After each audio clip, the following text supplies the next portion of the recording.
Welcome to Cattle Connect, your insight into Alabama's beef cattle industry. I'm your host, Josie Jones, and this is Cattle Connect, brought to you by the Alabama Cattlemen's Association. Hello, Cattlemen. Welcome back to another exciting week of the Cattle Connect podcast. I have the pleasure today of visiting with our Alabama Cattlemen's Association President, Dr. Terry Slaten from Cullman, Alabama. We're so excited for this chat. Welcome, Dr. Slaten. Thanks for joining us. Thanks for having me.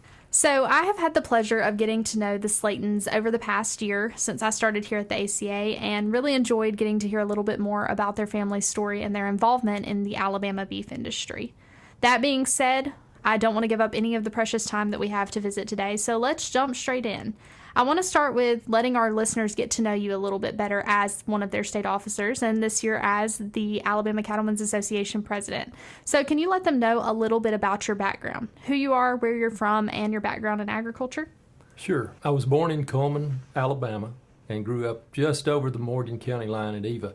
My grandparents were both farmers. One of them had a job as a carpenter, but the one that lived close to us, my mother's dad, he was a full-time farmer. And he was a row cropper. He and his brothers owned a cotton gin, so a lot of cotton around us. And I guess agriculture is just something I didn't get into. It was just there. And I have one, like a long time ago, memory about I'd come home from school and we had to go hoe cotton. And I think I was not happy about I didn't like hoeing cotton. And so I think I just chopped about 50 feet of the whole row down. And we were really close to the end and there was an oak tree there. And I remember my mother had some kind of a meeting with me, and I think I got better at that. But that kind of helped me know I did not want to go into row cropping, but was always interested in agriculture. And, you know, if you grew up in the county like that and you were involved in 4-H, and we got to do certain things like, and mine was a lot of times I didn't show cattle or anything, but if they needed somebody for the livestock judging team, they call and say, "Hey Terry, can you go with us tomorrow to the district livestock judging?" And I really didn't know what I was doing, and so I kind of moved that bell-shaped curve to the left for everybody else. But I enjoyed it. I enjoyed the people in agriculture and just being involved in it. So when I got out of high school, I was going to be a landscaper. I had a couple of, or maybe a year or so under my belt, and interest rates, I don't know if you're aware of this, but back in the late 70s, early 80s, mortgage rates went up to about 17%. And I was dating Lana at the time, and I said, you know, when I get out of school, nobody's going to be building houses. They're not going to be landscaping. They're not going to be doing anything. I need to do something else. And she said, well, what do you want to do? And I said, well, I want it to involve agriculture. I want it to be where I could do it anywhere in the country. And at the end of it, she said, well, what about being a veterinarian? I said, well, that fits everything. But I really didn't take into consideration that me and Blood didn't have this. We didn't go together very well. Kind of had to work that deal out. But because we'd raised some pigs as I was growing up, and we had to work the pigs and do castration. Mm-hmm. I couldn't even be in there. So I did have to work all that out. But at some point, the cattle industry and veterinary medicine that was the direction I wanted to go. And it's been good to me. It's taken me a lot of places, and I started out in practice in Montana, and then practiced in a large mixed practice. It was really good practice in Cullman, and then went over to West Point, Mississippi, which was just that's where Prairie Livestock Incorporated. That was a big cattle buying operation, but it was a big cattle area, and so I learned a lot about. You know, at every stop I've made, I've learned a lot. So I guess it was maybe in 1993, I was on my own with a large animal practice, and I'd hired Mark Davidson, he's kind of high up in USDA now. We had built that into a two-man practice, and then he left to go to a dairy practice in Minnesota. So I'm there by myself with a two-man practice. I was working like all the time. It was like there was no time off, and would have given you $1,000 and told you I would never work for the government. But I was so tired when there was an opening to work with the State Department of Ag back in '93. I said, I'll take it. And so that's kind of where it got me. And then over the years, I started out as a veterinary medical officer and worked there in the field for a long time in Northeast Alabama. Then spent about 7 years as associate state veterinarian with Dr. Tony Fraser, who is one of my best friends in the whole world. But then I also had joined the Army Reserve Veterinary Corps when I was 50, which my wife said was my midlife crisis. But I went to Afghanistan, And sometime over in Afghanistan, I would get to call Dr. Fraser, and I said, I'm just not going to keep working in Montgomery. I need to get back to North Alabama. And it worked out because there was a job that opened up at a diagnostic lab, and I've been there for 13 years. And that's where I am. And about agriculture, I've got a small herd of cattle. I guess I'm the face of the average cattleman, and certainly don't make my living that way, but I take it seriously and try to pay attention to genetics and all those things. But it also, to me, it always gave me credibility with clients or whoever I deal with, is like, because I've got cattle too. And we can talk about how you throw your tagging pliers and tags and what you keep in that 5-gallon bucket and all those things. Right. Well, I have to say, first off, I think that if you're going to have a midlife crisis, choosing to serve your country is definitely a fantastic one, and we appreciate all the work that you've done. Yeah, thanks. I love the story of you getting involved in agriculture, and I remember the first time you said that you didn't like blood and had to work through that. So you've definitely persevered through a lot of things in your life, but we're thankful that it's gotten you to where you are today. Your membership matters. Join the ACA today and enjoy exclusive member benefits, including a subscription to the Alabama Cattlemen magazine. Learn more today at bamabeef.org/join. You've given everybody the background of your history in agriculture, but can you tell them a little bit about your background specifically with the Alabama Cattlemen's Association from the very beginning in your county up to where you are today? I can even go back to when I joined the county. I was working cleaning cages and mucking out stalls and whatever at the veterinary clinic there in Cullman, and wanted to borrow some money to buy 2 cows. The bank that I always had my small checking account with would not loan me the money. So one of the veterinarians called one of his friends at another bank, and he loaned me the money. So after that, the veterinarian, Dr. Williamson, said, well, you know, Steve is the president of the Cullman County Cattlemen Association.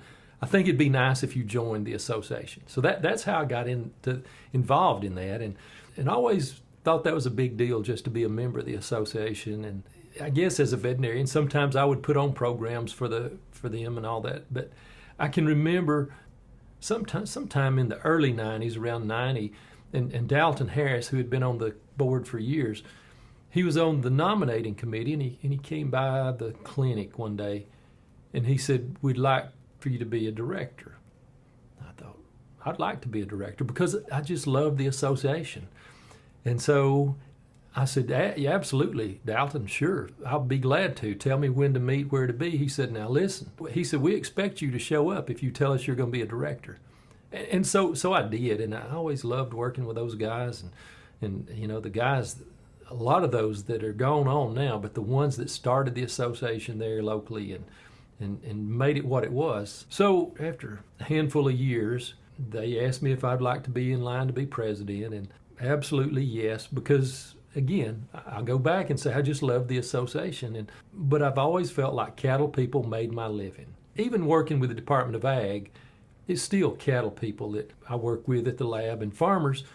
So I always felt like I owed them something. And if I could do something with the association that could make it better, that could promote beef, that could do whatever, it's like I wanted to do that.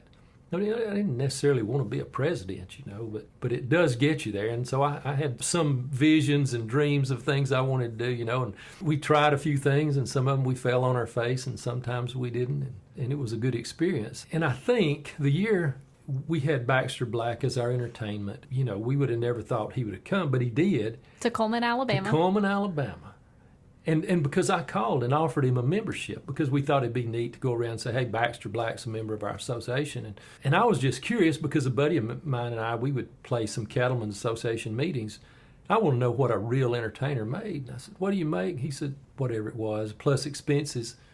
I said, okay. And he goes, but if you want to do something, I'll work with you. I said, hey. So we did. And then so we put it out there and we advertised it. And people would call and they'd say, do you have to be a Cattleman member? Or can anybody come? And we go, well, you got to be a Cattleman member, but anybody can be a Cattleman member. So that year, and we did some checking with other states, and we, so far as our research, we were the largest county association in the United States that year. And I think that probably, and I've always been a membership wonk anyway, but the success that we had there probably led to me being a regional vice president, which I served 3 years and didn't know what I was doing. and it probably showed. But I was fortunate enough later on that they came back and said, would you be a regional vice president again? And at that point, I kind of had a picture. I've always been kind of late to the game and figure out something right on the way out the door or something. But I figured out what we needed to do and did that, and then was asked to be in line to be president.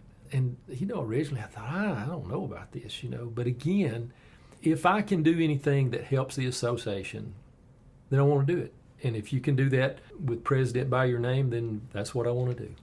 One of my favorite quotes that I hear you say on a regular basis is you've always said, my heroes will always be cattlemen and cattlewomen too. And I think that that's really shown in your leadership journey as you've worked your way up. It wasn't a thing of, let me work my way to the top, but more so, how can I serve the people around me and how can I grow this organization? And that's something that we really, truly appreciate. Well, I enjoy it. I can also say that you are not the only one in your family that has served in this type of organization. I know Miss Lana, you referred to her a little bit ago. She was very involved in the Cattlewomen's. And so can you tell everybody a little bit about your family, both Miss Lana and then also Gus as well? Sure. Lana and I we were married for 10 years before we had Gus. And so that was kind of the 10 years that I was in veterinary practice. So she always rode with me. And then when I got my own large animal practice, she was real instrumental in as we kind of worked toward doing herd work more than just doing fire engine calls, because that's what I wanted to do. And as we started doing that, she was really into keeping records for the clients. Nowadays they've got computer programs and all this, but back in the day, we just run the cattle through the chute. But it was like then we would start tags in the ears, we would age the cows, we would do all these things, and she would make those notes and she would send them to the clients. And she really, really got involved and loved that part of it. And so it was just kind of natural that she became involved in the Cattlewomen. And as such, I guess through the years, she became county president and then served as state president. And then I guess you become a regional director. I don't know exactly what they call them, but in the national. And then she was national president in 2010. So she's been extremely involved and as well as in the National Cattlemen's Beef Association. As a member of that, she was also on the Human Health and Nutrition Committee because she was a nurse also. That's kind of our deal, and she's always been a nurse. In the early days, that paid the bills. But then after we'd been married for 10 years and then Gus came along, he's about to turn 30. He didn't necessarily want to come back to the farm. He enjoyed it, but he always had a passion for aviation. He graduated Auburn in 2019 in aviation management, so he had the opportunity to go back and work at the airport. And so he is the operations supervisor at the Auburn-Opelika Airport. And he's got challenges, but he does love it. He could come back and farm too. He enjoyed that. And that background is still important. We talk about that a lot within the industry, whether that's through scholarships, through the foundation, or different things that we want to support youth, regardless of if they're going back into agriculture or not, because at the end of the day, agriculture affects all of us, regardless of the role we play in the world. Gus is still involved in very different ways than he may have used to been, but your family is a very important part of your story, and so I always love hearing about that, and I'm always excited to see Miss Lana with you wherever you're going, because she takes the time to come to these meetings too. Don't rely on podcasts alone to stay connected to Alabama's beef industry. Follow us at AL Cattlemen on Facebook and Instagram to get daily news and updates from the Alabama Cattlemen's Association. I would love to spend more time on your family, and for anyone that has the opportunity to meet the Slatens, I highly recommend you take the time to visit with them because they really, truly are a unique group and some very, very sweet and welcoming people. But for today, we're having to keep everything on the highlights reel. So let's talk a couple more things about the organization before we have to wrap up. One of the things that I know about you, having worked with you a little bit, is knowing the value that you find in membership in this organization. So I would like for you to describe the value of that to the listeners, whether they're a cattle producer or not. Well, first, we always hear the term, especially in trade organizations, is that membership is the lifeblood of an organization. And it really is true because, especially with us, we're not just an organization because we have something in common that we love, which we do, and that's the cattle industry, but it's also because trade organizations represent politically often a way of life, and I can tell you that you can go on some websites of some really well-funded, well-organized entities, and their reason in life, or their mission in life, is to do away with animal agriculture. And so it's important that if you're a cattle person, that you're a member, because that's your representation politically. And if I could say this, I remember a friend of mine one time was at a meeting, and it's been years ago, and somebody asked the county president, do you have to own cattle to be a member of the Cattlemen Association? And this president in this county had really grown that county. And he said, yes, or you have to know someone who owns cattle. Or maybe you've thought of owning cattle. Or maybe you like to eat beef, or just like agriculture, or want to support that way of life as a landowner or anybody else. And so that's really what we do. I mean, it's not just cattle people that the Cattlemen Association is out there representing. It's the landowner, it's private rights. It's the barrel racer that's going down the road pulling a trailer and buying stock feed, So that's why it's important. And one of my goals is for us to be the number one state association in the nation, and we'll see how that goes. They say if you reach your goal, you set it too low, and if you don't reach it, you didn't work hard enough. We'll see how that goes. But the goal is to have that kind of clout in Alabama, not just to say that we've got 10,000 members, but to be able to go and say, we are the number one association in the United States. Absolutely. It gives me chills just talking about it, last year that we hit over 10,000, and that is your goal. And I can tell all of the listeners that Dr. Slaten truly puts his money where his mouth is, and he's working very hard towards his membership goal. We talked about recently with the counties that you're reaching out to them to help them in different ways of finding members, and that's something that we do on the state level as well. So if you need help with that, please feel free to give us a call. We are more than happy to pitch in how we can and do this as a group effort. Unfortunately, it's about time to wrap up for today. Before we go, is there anything else that you would like the Cattle Connect crew to know? I don't know so much about the crew, but if you're a member and you're listening, I do want you to know that your membership counts. It's important. Never think that you're not appreciated, because it's like I've said before to a lot of people, is organizations do have to have officers. They've got to have staff. But it's those people that are out there that are the boots on the ground, that's getting the job done. That's the organization that we serve. Absolutely. A good note to wrap it up on. We appreciate you joining us today, Dr. Slaten, and for giving our listeners some insight into who you are and your role in the association. So thank you for your leadership and for your involvement. Thank you for having me, Josie.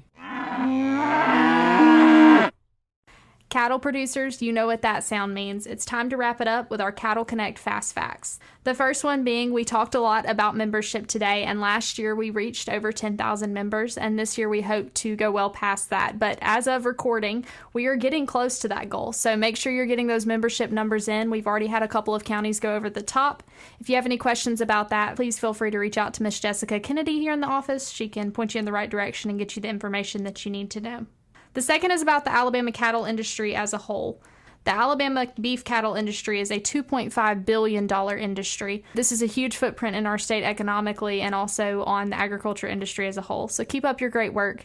We love to hear about it, and we love seeing those numbers. All right, all members out there, or anyone considering getting a membership, keep in mind that there are a lot of benefits that come with this.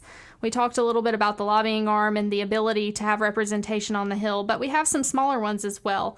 We have our Alabama Cattlemen magazine that comes out every single month and should be in your mailbox. So if you're not receiving that, reach out to us, but that is a great resource to know what's going on, all things beef industry. And then we also have some discounts as well. So if you visit our website under the About ACA Join Now Member Benefits page, we have those listed out for you there. We have several discounts, including the Great Wolf Lodge, Priesters, and several other companies. So make sure you're taking advantage of those as a member of the ACA and saving some dollars. That's all for today. We appreciate you joining us, and make sure you come back every Friday morning to hear the latest and the greatest in the Alabama beef industry. We appreciate you taking the time to listen to Cattle Connect. Well, folks, thanks for tuning in to this episode of Cattle Connect, brought to you by the Alabama Cattlemen's Association. Be sure to subscribe to get notified when our next episode goes live. And until next time, remember, beef, it's what's for dinner.